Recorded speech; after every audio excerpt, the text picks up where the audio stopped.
Ribeye.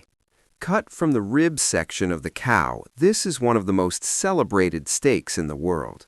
What sets it apart is the amount of fat woven through the muscle in fine white threads, a pattern known as marbling. When heat hits that fat, it melts into the meat and creates a rich, almost buttery flavor that is hard to match. It can be sold bone-in or boneless, and while the bone adds visual presence, it does not change the flavor dramatically. This is a cut built for people who want maximum taste. New York strip. This one comes from the short loin, a section of the cow that sits along the back and does very little physical work. Less movement means less toughness, and the strip reflects that with a firm but tender bite.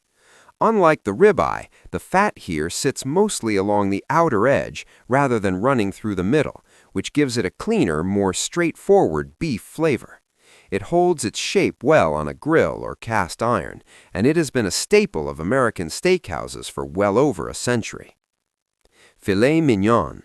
Taken from the tenderloin, a long, narrow muscle tucked deep inside the animal near the spine, this is the most tender cut you can find on a cow. The muscle does almost nothing during the animal's life, so the fibers stay soft and fine. A properly cooked filet practically melts. The trade-off is that it carries very little fat, which means the flavor is mild compared to richer cuts.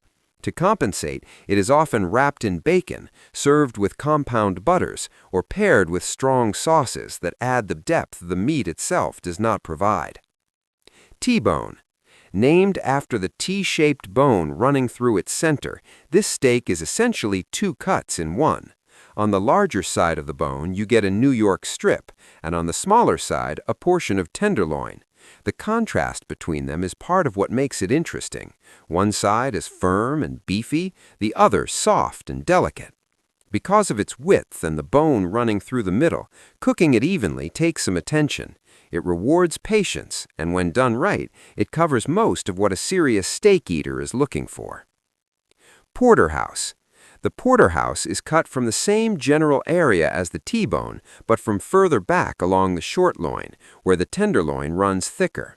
The result is a larger steak overall, with a significantly bigger tenderloin section on the bone's smaller side.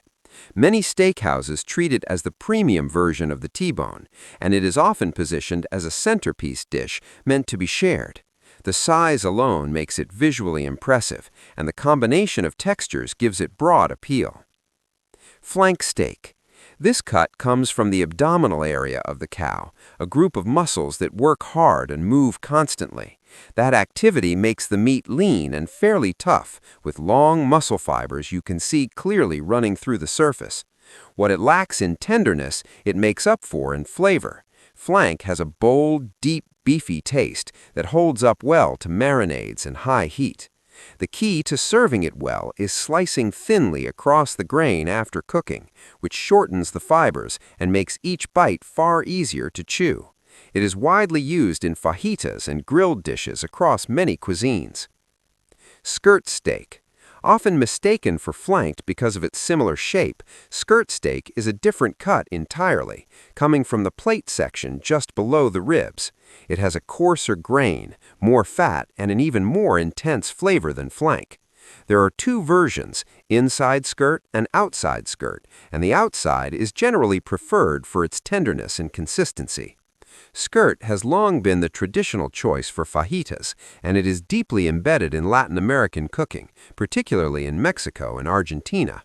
Fast, hot cooking suits it best. Hanger steak. Sometimes called the butcher's steak, the hanger comes from the plate section near the diaphragm and hangs between the rib and the loin, which is how it got its name.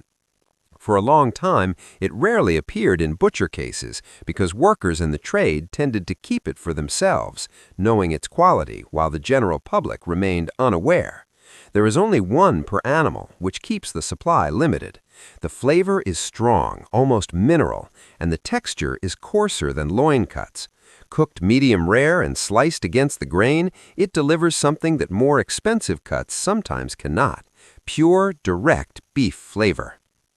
Flat iron. Cut from the shoulder blade, this steak spent decades being overlooked simply because a tough band of connective tissue ran straight through the center of the muscle, making it difficult to use. In the early 2000s, researchers at the University of Nebraska found that by removing that tendon entirely, what remained was a tender, well-marbled steak with consistent quality throughout.